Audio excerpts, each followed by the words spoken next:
Welcome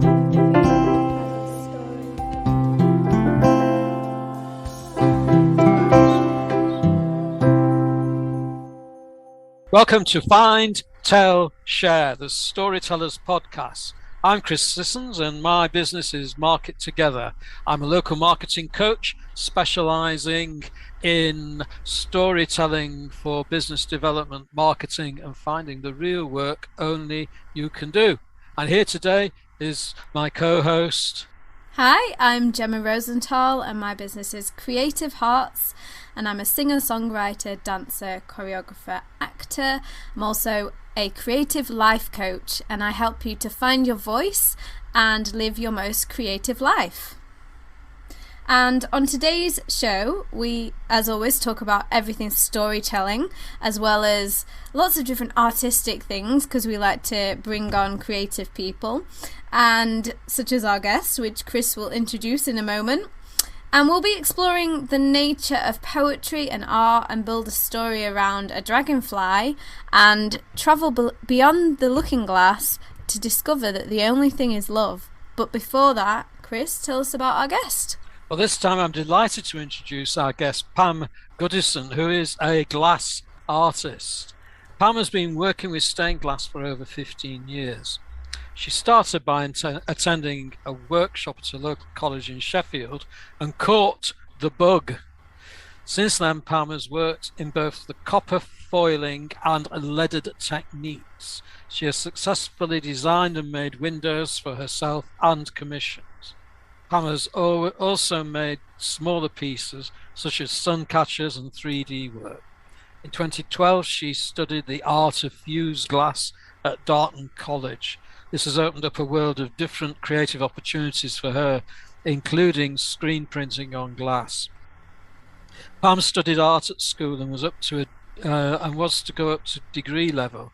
Sadly, she was unable to follow her dream, but has found that her creative style has appeared in other ways, namely through her eye for design and work with glass.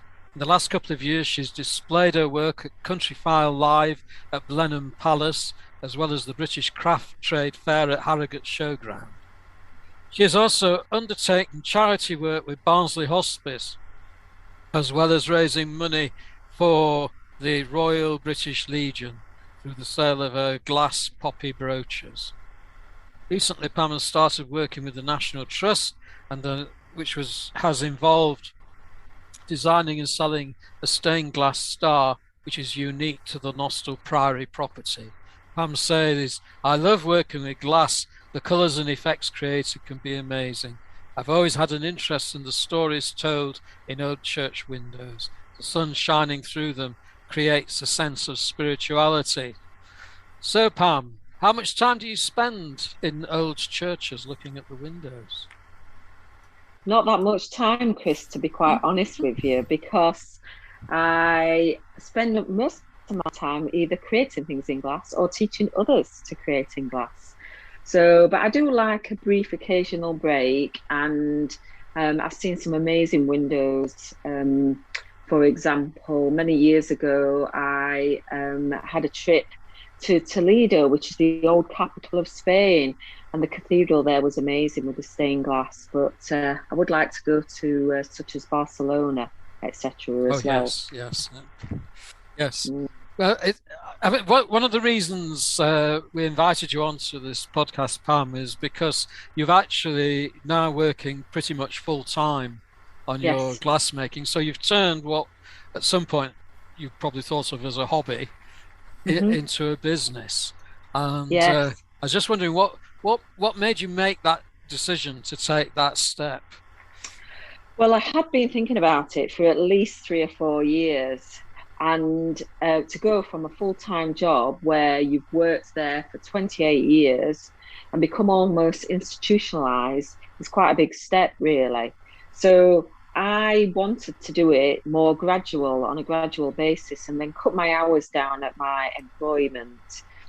But the pandemic seemed to change all that, and I honestly thought that was going to be the end of my business. But it had an opposite positive effect in that it actually pushed my business further along.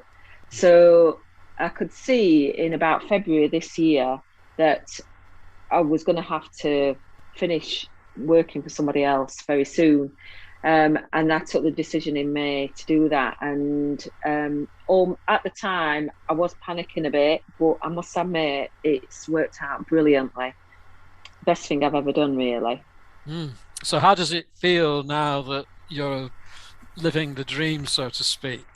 Oh, it's amazing, to be quite honest with you. It doesn't feel like work. And I think a lot of people will tell you this, that when you do something you love, you don't feel like you would ever work a day in your life. And my days just absolutely fly because I just love what I do. So I can't ask for anything better, really. That's great. But I need to ask this because I think a lot of our listeners are business people. So on the business side of what you're doing, are you actually breaking even now? Yeah. Great. Yeah, well, I made a very well, in previous years I have made a slight loss because I've been reinvested back into my business, and I've actually bought new equipment or additional glass, etc. But it's been a massive turnaround this year, and it's because of the workshops that I do, because quite quickly the revenue from that can build up. Obviously, you've got quite a lot that I have to pay out for materials, but the big investment in the equipment has been done previously, which has really been funded from my salary. So yeah, it's I'm probably going to have to start investing in other things. So already I've started looking at having a video made, so that's on the way, and also getting my website redesigned, because obviously I'm going to be sort of paying lots of tax, which is not a bad thing, but obviously if I can reinvest it into the business and then make it even more successful, then that's even better.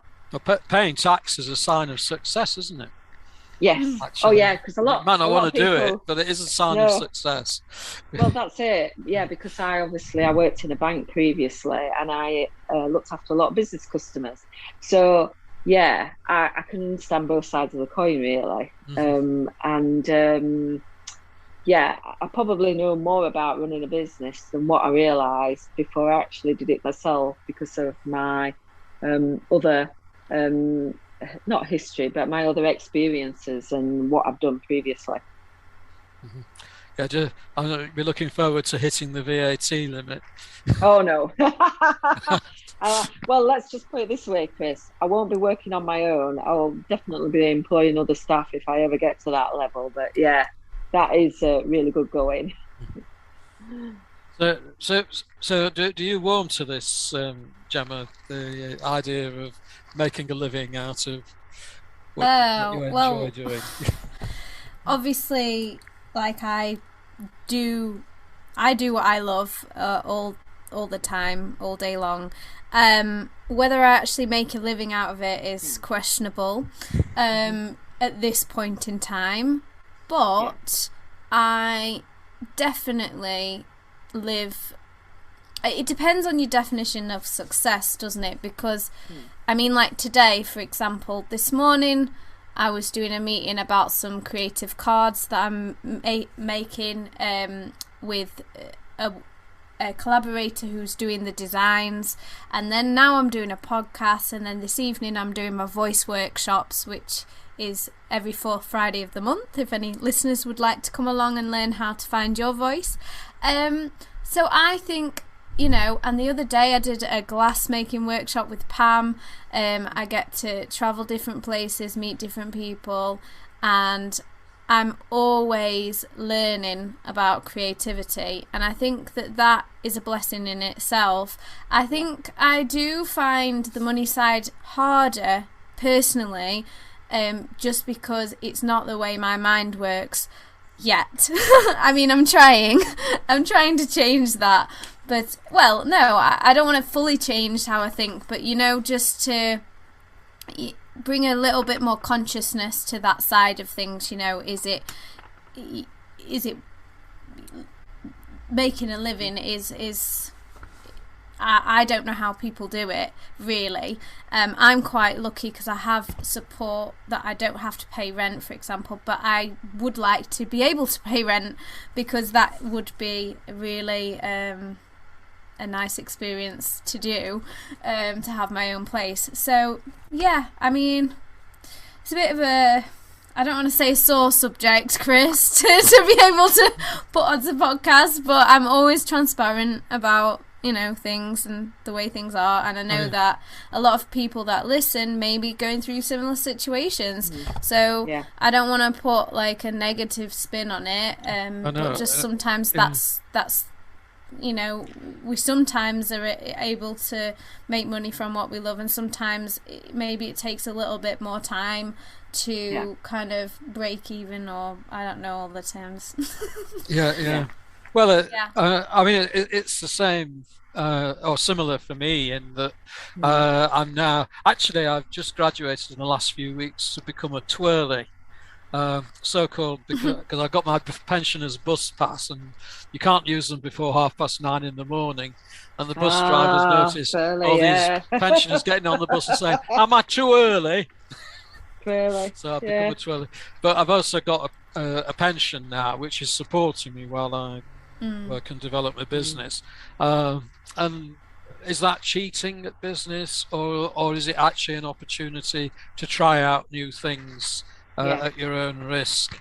Exactly. You know, and it gives you that additional support, doesn't it, Chris? And this is what I mean by real work and paid work. And some lucky people like you, Pam, real work and paid work are pretty much the same thing. Yeah.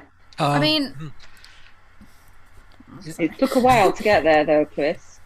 It really took a while to get there. Absolutely. Yeah. Sorry, I get a little bit. It was interesting because Chris was saying the other day that apparently he thinks I'm a 1 on the Enneagram, which I thought I was a 4 on the Enneagram, and I'm starting to see where, if anyone, I don't know if you know the Enneagrams, Pam. No.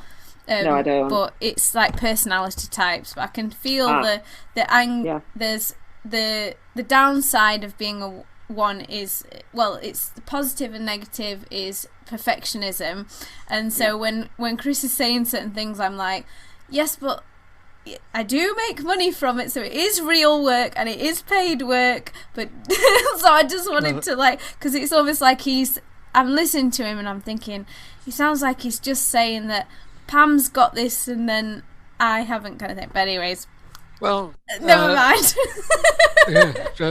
But you've got to bear in mind, Jemma, I've been running my business for 8 years, which is quite a long time. You're probably a lot younger than that with your business. 3 years. So it does take time, but if you keep persevering at it, you will eventually get there, because you've just got to get known. Yeah. And get yourself out there. And as your fans build and the loyalty builds, then you can start building your brand more. Well, I don't know whether I don't know whether it is 3 years or 3 years. I've been doing my own business, but I've been self-employed for over 10 years. So, but I think it's just everybody's on everyone takes different amounts of time. Anyway, I won't go on about me. Let's make this about Pam for now. But it is an interesting topic. I'm sure. Well, it is a topic that I think is very relevant, and probably for a lot of our listeners, because how do you turn your passion into paid work that will actually see you through life? And and so many people assume that when you're in business solely to make money. Doesn't matter what you're doing, so long as you're making money, and that isn't true. Possibly for the majority of business owners. Certainly. So how do you do it, Pam? Well, you give us some thoughts. What? How do I make money, or how do I run my business? How do you balance it? How do you balance making money and doing what you love and combining the two? Okay, well, my business started out as a hobby, so that's where the passion came from. There was always a worry at the back of my mind that if I did it full time, I wouldn't enjoy it as much. So I think by dipping your toe in and gradually building it up, and getting that balance, and then moving it more towards you doing your business full time, will then tell you whether it is something that you can do. Because there are some things that people do that can't, they can't make a business out of it. They're not making enough money. And it's not about making loads and loads of money. It's about having enough to live on, but cutting your cloth accordingly as well. Because if it's something that you really, really love, you will find a way of doing it, one way or another. I've been quite fortunate. I think sometimes I've just been in the right place at the right time. But as you know, when you follow me, I'm always out on social media. There's always more I can do. And I just get into that routine. And you do build up that fan base, that loyalty base, and it can lead to other opportunities. So like, for example, the work with the National Trust that Chris mentioned, that was through somebody that I knew who saw how passionate I was and, what I could do with my glass. Again, something like the work with Barnsley Hospice, that's possibly going to lead to some other work with another hospice now, because they've seen what I can do with Barnsley Hospice and they want to recreate that for their own actual sort of business, as it were, to help raise funds. So these things all have a knock-on effect. I always find if you've got lots of contacts as well, obviously through my networking and my previous jobs, I've built up lots and lots of contacts. And what might not work for one person might work for another in a slightly different way. So I've touched my toe into doing the branding on glass as well. And that's leading to more work now. So it's always having different strings to your bow. And this is what I was always taught when I was looking at lending applications at the bank. When you're looking at a business, look at not putting all your eggs into one basket, because if one of them fails, your business is gone. If one of them fails and you've got lots of different things, then you've always got other opportunities to fall back on. So I think that's a good piece of advice for any business, really. Okay, that's great, Pam. But I think we've got to move on. You've got a story for us. I won't say anything more than that. That's up to you to introduce it. And to tell it. Right, so my story today is about my travels in my camper van. So I've been motorhoming since about 2002.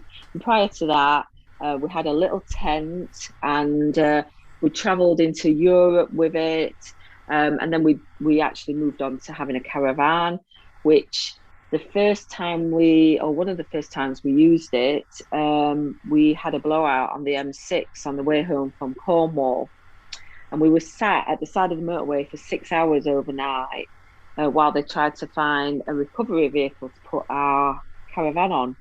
So we'd been thinking about buying a camper van at that stage. And we decided once we got home, we were going to look for a camper van. So we've progressed through the different types of vans, etc. But we've seen some amazing sights from sort of the Outer Hebrides and Orkney right down through to sort of Germany and Austria. So one particular experience that I'd like to talk about is a trip that we made across Europe into Germany. And a very strange thing happened. And until that, we didn't find out why until about a week later. So this is a little bit more about that trip.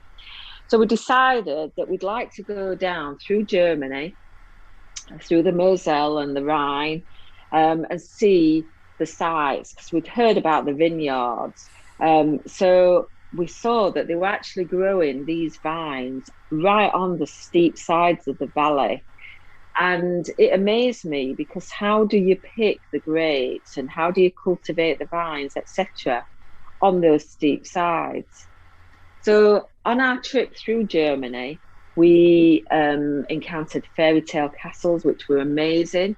I'm not going to try and pronounce the castle because I can never actually pronounce it because it's got a very long German name. But Walt Disney's castle is based upon this particular castle. So if you Google it, you'll be able to see where it is. So we went there, and then we came out of Germany for a brief time and then went back in. But when we went back in, everywhere we went, we could see police vehicles and road blockages, etc. So there were police in coaches, they were on motorbikes, they were in helicopters. So we obviously was wondering what was going off. So we went through, we got waved on through the first road check, but then later on, we got stopped at another road check. So at this time, I was panicking a bit because my German is not brilliant. I've done it very briefly at school, but I'm nowhere fluent or even anywhere near fluent, unlike my French. So we got stopped at this roadblock, and I could see in the distance a makeshift building with all these police in it, and two what looked like wanted posters on the wall, for want of a better phrase. So your mind goes into overdrive thinking, are they looking for somebody in particular? There's some murderers about, etc. So we were asked, do you speak German? Obviously in German. My husband went, no. His German is even worse than mine. So he said, English? And we said, yes. So he said, passport. So they took our passports away. So at this point you're thinking, this is not good, is it? So he's asking us where we're going. So we just said, oh, we're going on a bit of a tour. We're going down to Austria, and then we're going to come back, and we're going to go up through France and probably end up at Bruges. And so there were a series of questions. And then eventually they brought us passport back, waved us off, and we went on our way. So we kept seeing all these police, etc. So on his way home, we called at a place called Metz in France, which we'd been to quite a few times, I should say. And they do a lot of wild camping, and they stop on airs in Europe. So this particular place, there was like 5 spots right next to the river where you could stop, and there was quite a few German motorhomes there. So we got talking to this other couple, and their English is much better than ours. And we said, oh, we've been stopped by the police, and we still don't know what it was, because obviously when you're abroad, you get all the radio stations in their own language. So, no point in listening to it because we can't understand it anyway. And they went, oh, yeah, it was the G8 summit. So we got involved right in the middle of the G8 summit, all these politicians from all around the world, unbeknownst to us. We're right in the middle of it, and we just so happened to come across it on our travels. So that was quite an unnerving, I think, experience, because obviously if you're in a foreign country, their laws aren't the same as ours, and you just don't know whether you've done something wrong, etc. And if like in some countries, we could have even been arrested for being there, really. So yeah, it's just been putting it down to a life experience, but an interesting experience, really, in our travels. So if anybody ever gets the opportunity to try out and go in a motorhome, I definitely recommend it.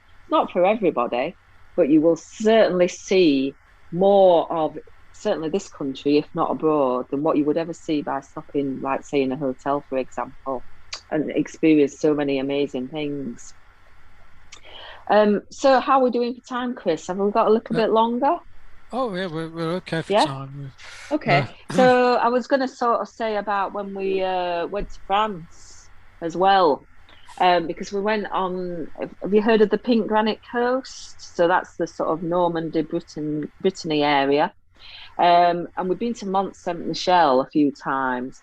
But this particular time was, I think, one of the last times you could stay before they dredged it all. So you could stay on the causeway, as it were. So this guy directed us into the parking area and asked if we wanted to sleep overnight. So he just made the sign, like as if you were sleeping symbol. And we said, yeah. So we stopped with, it must have been about 100 other camper vans, and people were going on the roofs and watching the sunset over Mont Saint-Michel overnight. And then all the lights came up. It was amazing. And then we walked in, and it's very medieval. So if anybody's ever been, it's much better the French side than the English side. And so you can walk through and it's like a little medieval market, and you can walk right up to the monastery at the top. And then we came back down and then went to sleep. And when we got up in the morning, the sun was just rising up as well. It was amazing, absolutely amazing. And them life experiences, they're priceless, aren't they, for want of a better phrase? Yeah, I've been very lucky, to do some amazing things. And I'm sure there's more amazing adventures to come once, things start opening up more as well and travel becomes a bit more freer. Okay. So do you find that you get inspiration for your glass work from these travels? Yeah, definitely.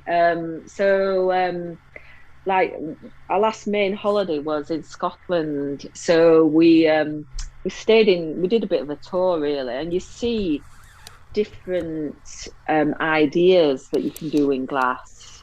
But also things like recently I've collected some sea glass, and I made that into a panel.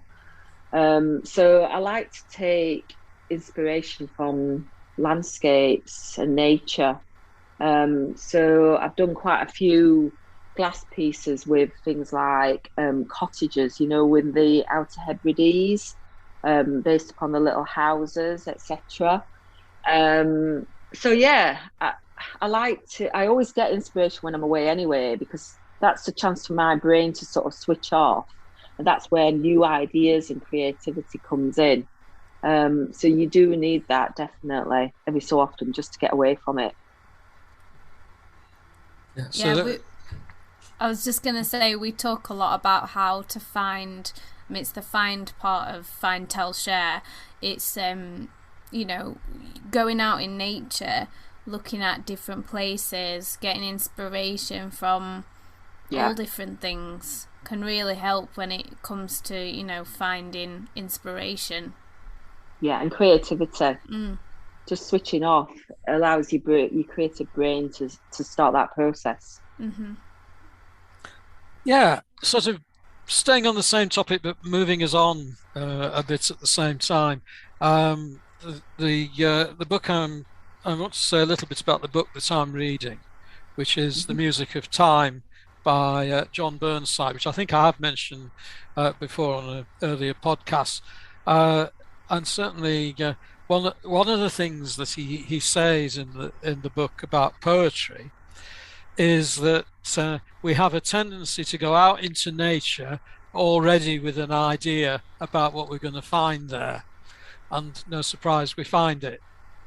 Well, people who turn up at the Grand Canyon for the first time, you know exactly what they're going to do. They're going to photograph it.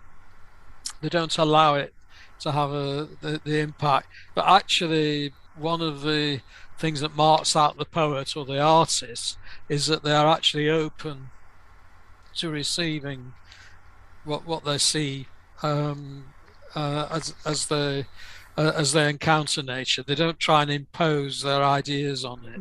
Does that ring bells for you? Yeah, it definitely resonates. So because you've just got, my brain is something a bit like a sieve sometimes, well, not a sieve but a sponge, absorbing information. And I've always been like that, because I like to develop ideas and work on new ideas, because otherwise I just get sort of a level of boredom. And then, so you've got to always develop yourself and learn from new experiences, whatever age you are, really. Whether you're of a relatively young age, or even, it's true what they say about you never stop learning. Every day is a school day, and you will learn something new every single day. Yeah, I mean the premise below, or the basic foundation premise of John Burnside's book is that I can't remember who it is, but some famous person said that the aim of poetry is to change the world. And John Burnside says, no, poetry is not about changing the world, it's about describing the world, but describing the world as we encounter it. as it is, not imposing our ideas onto the. Well, I suppose bad poems would impose our ideas onto the world, and I think that applies not just to poetry but to storytelling and other arts as well. So I thought we might have a go at working together, the three of us, on a story. And you sent me a photograph of a piece of glasswork, which is a dragonfly, and that's where I would like to start. And that will be, people who are listening may have already seen it in the show notes, but I can guarantee it's there if you go and look, so you'll know what we're talking about. And I think, Jemma, you've seen it in real life, haven't you? Have you? Yeah, I think so. It's the one that was right in front of me, wasn't it? Yeah. As I was making it. Yes. So, what I really want to do is just to play around with it as an image and as an experience, and see what we can gather together and whether we can put some sort of story together. So, Pam, what was the inspiration? Why did you get up one day and decide you were going to make a dragonfly? Well, I must admit, I was asked if I could do a 3D dragonfly. And this one is rather special because it's a prototype of something that I've done, which has never been created before, either by me or, as far as I'm aware, any other glass artists. So I can't talk too much about the process because obviously that is a best kept secret. But I was thinking around, how can I develop the idea for it to be slightly different, but using the same techniques as what I've already done. And when I actually put a picture of it onto my social media, it went a bit, what's the word? Crazy, I think the word was. Yeah, viral. It went a bit viral. Probably helped by I did a bit of a competition around it, so that somebody could win a dragonfly and so could the friend. But dragonflies have a lot of meaning attached to them. It's quite spiritual, really. And I don't know if anybody or any of the listeners know about sort of around dragonflies, but they signify change. So if you come across a dragonfly, then that's supposed to signify that you're going to have a change in your life as well. And I've had quite a lot of changes in my life. I don't know if that's just coincidence or not. Have you come across a lot of dragonflies? Well, I have in glass. But I did come across one a few weeks ago. We were actually away in a van. It wasn't a particular area where there was a lot of wildlife, etc. Tell you where it was. It was the Hornsea potteries where they do all the shopping centre, etc. There was a big giant one flying about in a car park when we pulled up, and yeah, it was really sort of buzzing about. But apparently they only live for about 8 days. The dragonflies, about a week or so, really. So I was quite fortunate to come across that. But I've come across them when we were on our travel to Holland as well, at The Hague. We were in a field, camping in a field that was like a wild camping site. There was lots of little dragonflies flying about. And unfortunately, we've not had them this year, but we've got a big pond in our garden, and we usually see quite a few there flying about as well. So I do love them. They're amazing creatures. So why do you say they're amazing? Well, they can fly up to about 30 miles an hour. I don't know if you knew that, but they're very fast. If you've ever encountered one, trying to catch it on film is really difficult. But it's just the multifaceted, aspect to their wings, and the bodies are very iridescent as well. And to say, it's a bit like bees, the fact that bees can fly, but their wings are tiny compared to the body. I know the dragonflies are a lot bigger than that, but there is something rather mystical about them. And a lot of people do sort of symbolize them in some way. But I understand that they were used as well to try and explain to children about the cycle of life and death in that way as well. I love how you talk about the meanings behind, you know, the dragonflies and how it can symbolize change. That really, you know, I love symbolism of different animals or things in our life, because I think it brings meaning. Whereas if they're just, you know, I suppose there's nothing wrong with just dragonflies just being a dragonfly, and that's meaningful in itself.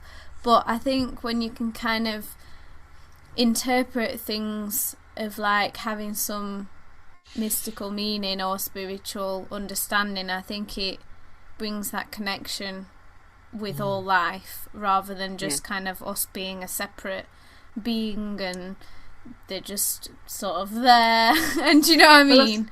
I suppose with dragonflies, it's that metamorphosis, isn't it, from that larva, and they can remain dormant for years. I think it's up to about 4 years. And then when the conditions are right, they will then, you know, emerge into this beautiful creature. And that you could do a symbolism with people with that, and that, you know, they could remain in this sort of state for a period of time. And I suppose that's a bit like me. For years, I just went through life almost like on autopilot. And then now I've gone full time into my business. It feels like I've emerged almost like a dragonfly into this, not a mythical creature or anything, but I've sort of come out of this chrysalis and emerged into, it's like almost like as if I've awoken or awakened, I should say, from this other states. So, but it took a long time to get to that. So yeah, I am quite a spiritual person, and I do strongly believe in there is some, you know, this positive energy. You give out this positive energy into the universe, and it comes back to you. And that will probably sound really woo-woo to some people, but you've really truly got to believe that, and you've got to work for it. Don't get me wrong; it's not going to just come along. You've got to work hard for it, but you know, acting on them positive vibes rather than thinking negatively can make a massive difference. Yeah, I think a lot of the people we've interviewed before, if you go back on some of the previous episodes of the podcast, a lot of people have that same mindset. In fact, I'd argue that pretty much everyone we've interviewed has got some kind of, you know, belief or spiritual aspect or positive thinking or something within those, you know, even if it's just a belief in their own creativity or ability to make something in life. And I think that is what keeps us going. Yeah. You know, if we can connect to that source of inspiration and connection as well, for sure. Yeah. Anyway, let's just see if we can. We've got a load of material there, mostly from Pam, and shaping a story from that. I mean, it struck me when you talked about metamorphosis, Pam, which might be a title. Yeah, I like that. It may indeed, could be a title. But but if you're going to use it as a title, you can't use the word in the story. That's the rule of the game. Why not? You're just showing it in some other way. All right. Yeah. Because you're given a clue in the title to what the story's about. Yeah. There's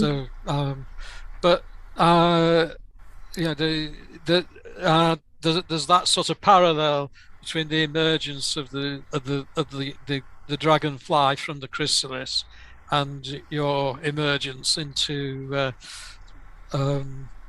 running glass workshops full time.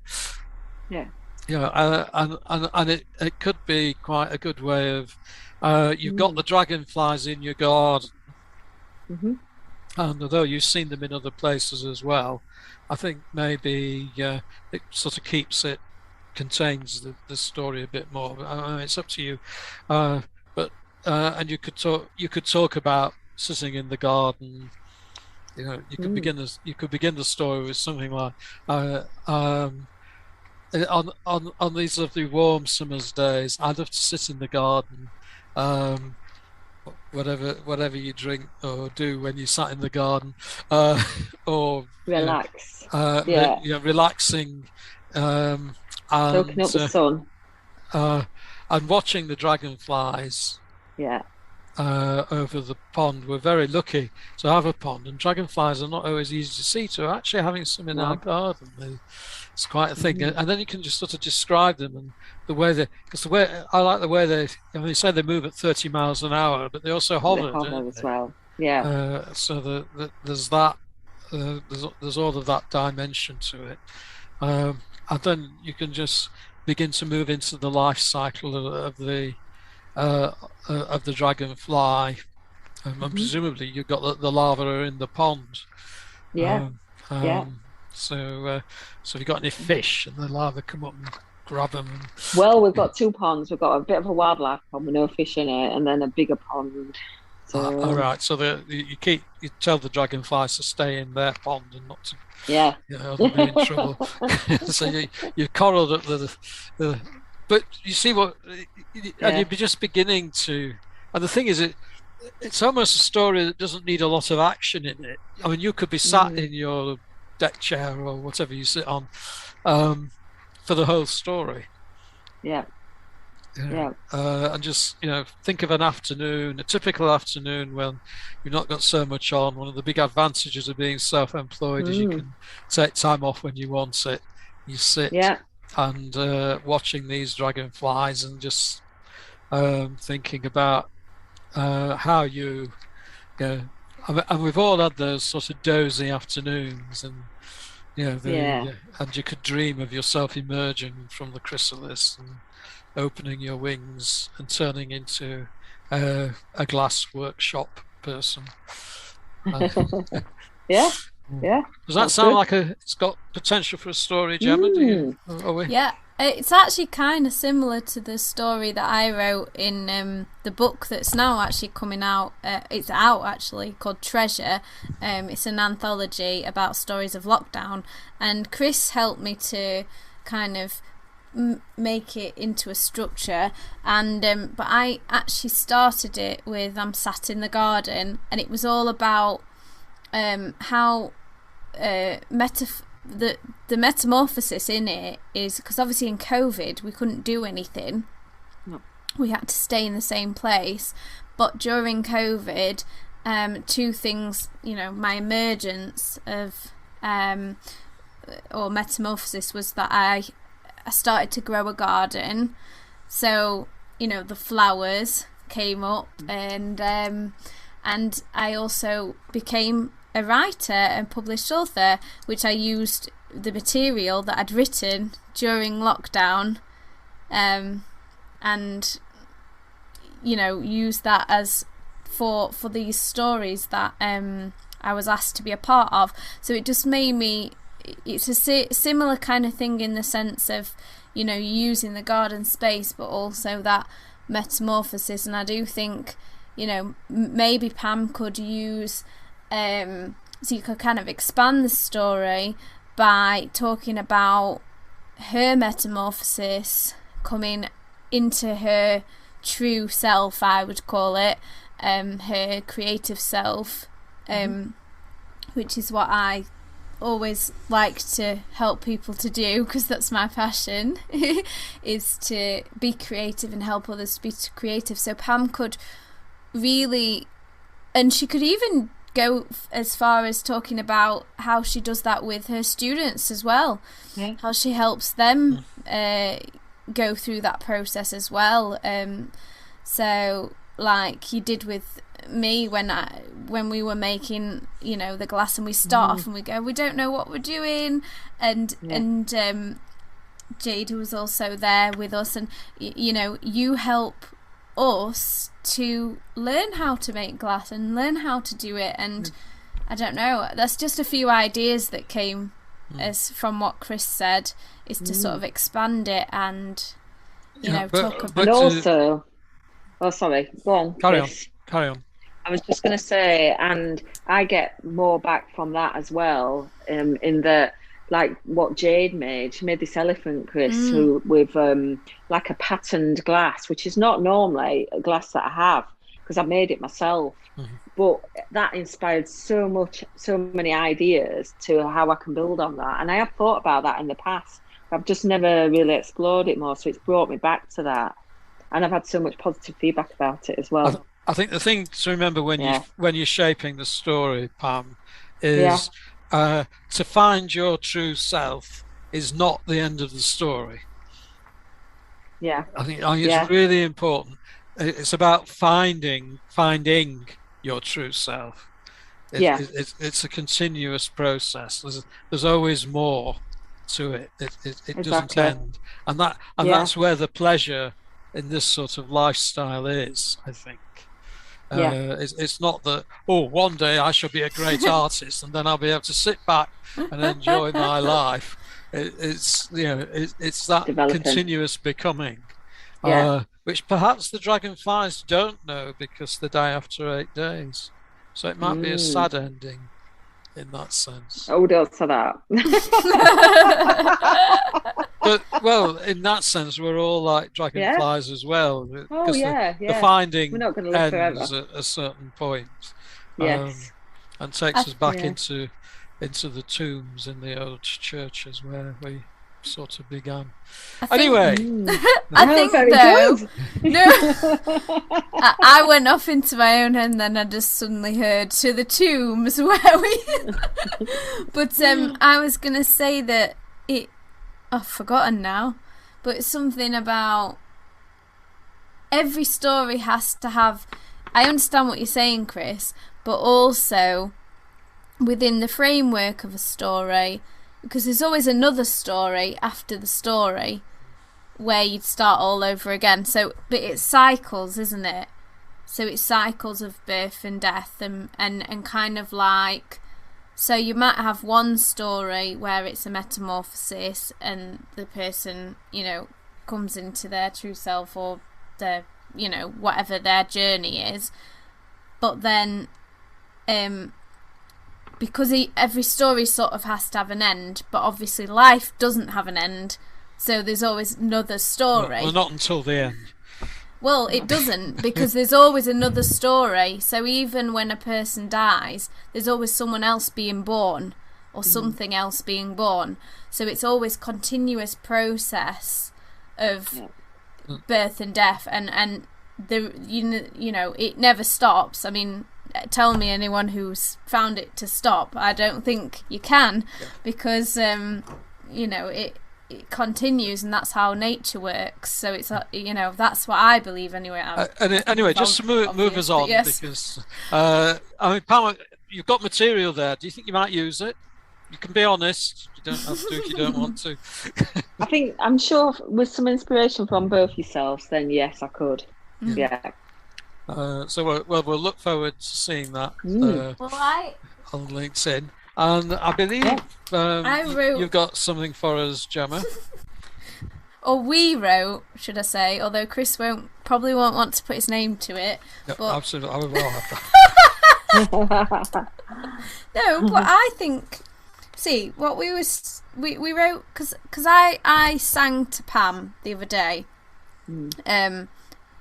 just before the workshop. Pam's got a lovely piano, and so I played a little bit and sang.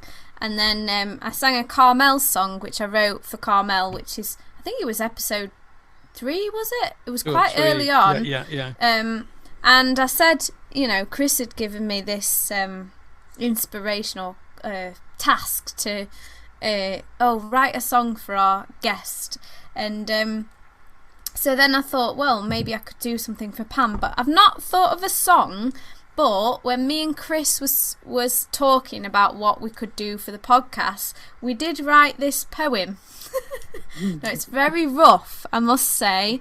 And, Chris was just like, yeah, I think it needs a bit of work, but the thing is what I like to encourage, or hopefully we like to encourage, is that when you're creating something, is to not dwell on perfection, but just to enjoy the process of creativity.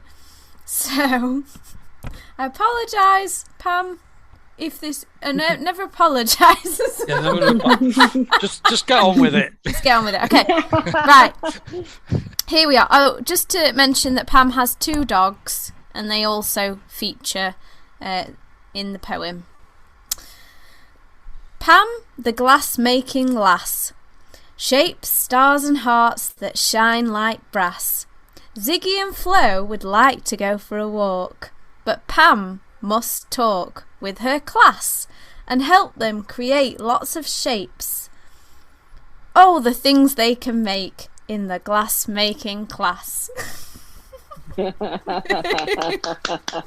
Very good. Very good. I like it. I like it too. That's 2 blog posts you've got out of this, Pam. You're doing really well. Yeah, you'll have to send me that, Gemma, definitely. Yeah, I will. Yeah, I should say all the clunky rhymes are mine. Oh, yeah. I like the last bit. It's very Yorkshireism, isn't it? Yeah. That was Chris's... God's own country and all that. Yeah. You need the word Yorkshire in the poem then, don't we? Yeah. Because this is not any old glass, this is Yorkshire glass. Well, I always, whenever I'm writing a song or a poem or something, I always tune into the energy of the person, of who it's about, if that makes sense. So I'm thinking, what kind of things do they do, what kind of things they like, and obviously, you know, where they're from. That's also part of them as a essence and energy. And Chris obviously picked up on that as well, because he gave that first line of... Yeah, well, he was thinking what rhymes with glass, actually. That's what we were thinking. And lass rhymes with glass. Even though I'm reading a book about poetry, I still think poems have got a rhyme. A-B, A-B. Yeah. Are you very strict on that kind of thing of, like, the rhyming, Chris? Because I'm not. Not really. No. I am strict. But if you just sort of... freewheeling. I'm strict in the sense of that it's got to feel right, but I'm not bothered when it comes to structure. I just think go with the flow. But that's anyway. Have you got anything else, Gemma? Yeah. Oh, I thought you might have. Okay, so this is a song called. Well, it's got 2 names. Originally I called it "All Has Come to Pass." And then somebody suggested that I named it "The Only Thing Is Love," because that's part of the song as well. So that's what it's now called. But it has a line in it, coincidentally, when I thought of doing it, and then I realised, it's got a line in it that mentions "beyond the looking glass." So like in Alice in Wonderland. No, not Alice in Wonderland. Alice in the Looking Glass. I don't really know the story of that very well, but for some reason I was inspired to put that line in there. It's really got a spiritual meaning. The song it's about that everything, a bit like what we've been talking about actually, that everything comes and goes and transforms, but the only thing that lasts is love. So that's the message behind the song.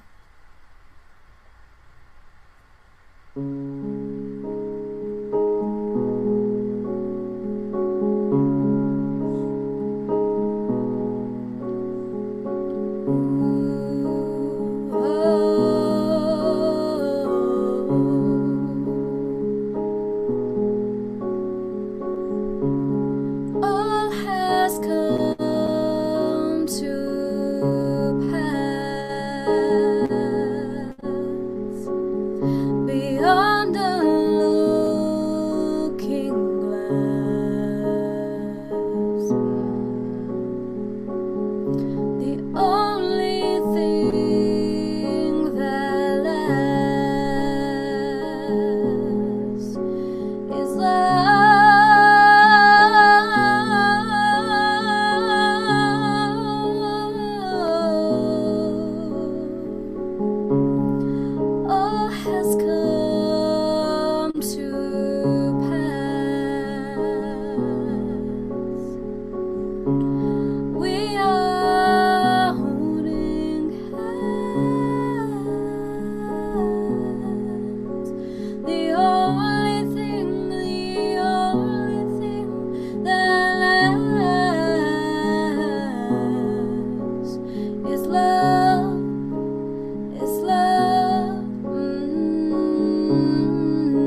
is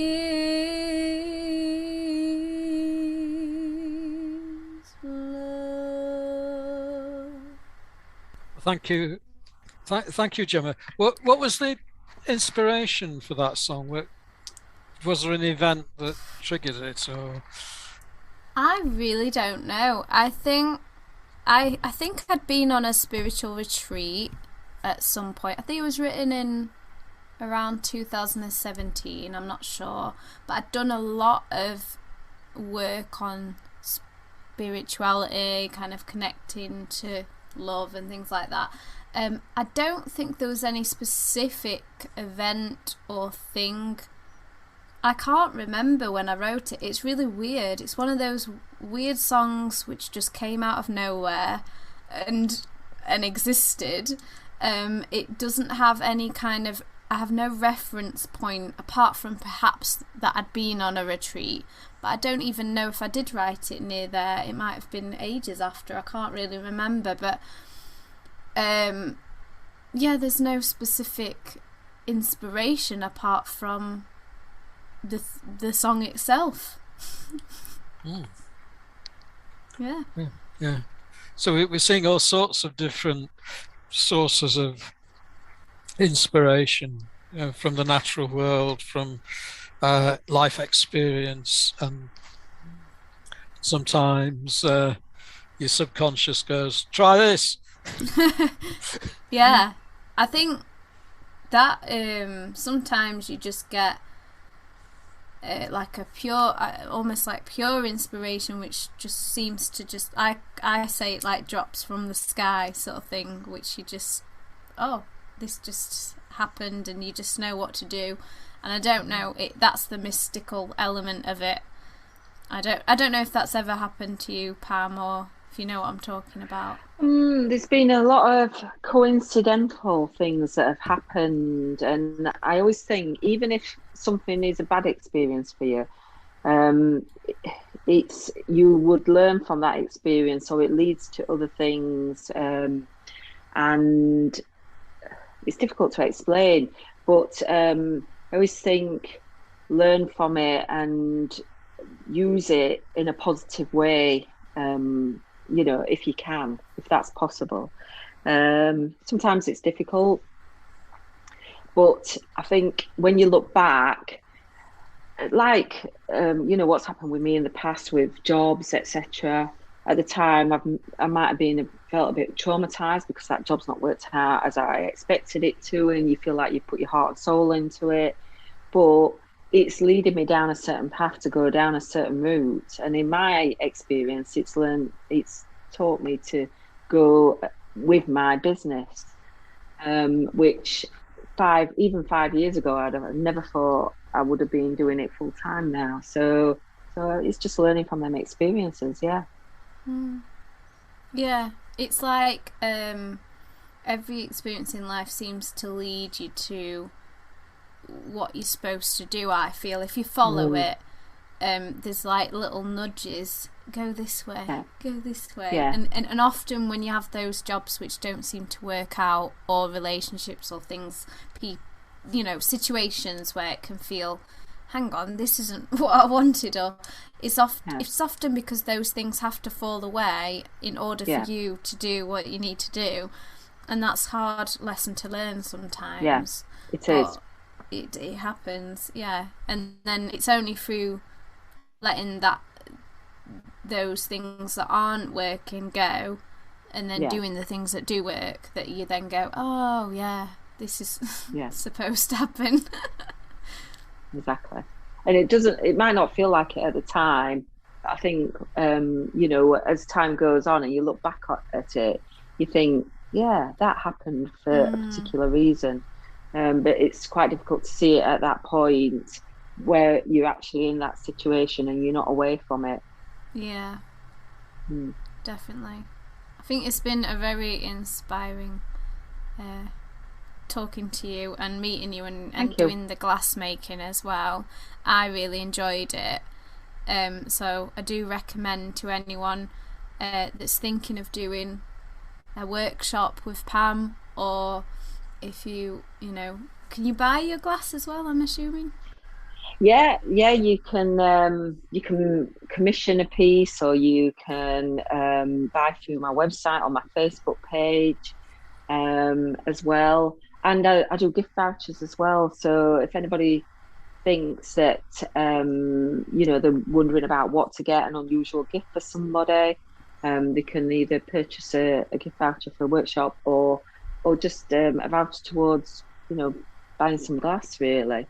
But yeah, I think from the workshops, and this is what I found personally, it's very mindful, because your concentration is on what you're doing and you're not thinking about other things. So I'd really like to sort of explore that more in the corporate world, with people who might be feeling quite stressed out in their workplace, and come in and doing a bit of a relaxation session with them. I think it'd be quite good as well. So if anybody does want to speak to me about that in more detail, I'd love to sort of explore that idea with them. Yeah, that sounds good, using it as a relaxation tool for people. And we'll put all your links in the show notes, Pam, so hopefully anyone who does want to approach you can do so. Jemma, have you got anything new happening around you? Well, I've got lots of things coming up, but not new in terms of apart from the book I mentioned, you can now get as well. So there's 2 books I'm in, Treasure and The New Woman, which I can put links to get those. Although if you want you can message me to purchase those as well. My links will be in there. creativehearts.coach on Facebook and Instagram. Also Jemma Rosenthal, which is my music page. Lots of videos of me singing, dancing. I'm on YouTube for both of those, Creative Hearts and Jemma Rosenthal. And you can come to my workshops on the 4th Friday of the month, Finding Your Voice. Okay. And you can do one-on-ones as well, creative life coaching. And my big breakthrough this week was that I've at last got my website working properly. It took 3 weeks to get one particular button working, which I'm sure I'm going to work this into a story at some point. And 9 days of that, it went to the Philippines, or someone on the Philippines was trying to fathom out what mistake I made, and it was my mistake when they eventually got to the bottom of it. But I think you've got to be really clever to make mistakes that take experts 9 days to unravel. I think and what the website's saying is that I'm developing my coaching offer. So now, there'll be 3 main strands to it. Two are up and running now. One is 12 stories in 12 weeks, or approximately 12 weeks, with a very stretchy approximately. But the idea is to build a portfolio of stories, and now there's a strand for those who've got small businesses, startups, fairly modest development, and then another strand for those who've got more established businesses that have got loads and loads of data, probably staff and premises and what have you, because that actually opens up other storytelling possibilities. And the third strand, which I'm still developing, is storytelling around real work and paid work. Even I'm looking forward to sorting all of that out, which is a little bit more challenging, but I'm getting there. So that's what I do. I also do telling stories, making business. I'm always looking for business people who are who'd like to have a go at telling a story and getting feedback from other business people. Pam, you haven't done it yet, so maybe you'd like to think about that. And she's nodding away. That's broadly what I do. Thank you, Pam. Thank you very much. Thank you for having me, both of you. Yeah. I've really enjoyed today. Yeah, it's been great. Yeah. And so it's farewell from Pam, from Jemma, and from me. Do you want to say goodbye, Jemma? Yeah, thank you. Thank you for Thank listening. you. Bye. Thanks everybody. Bye. Bye.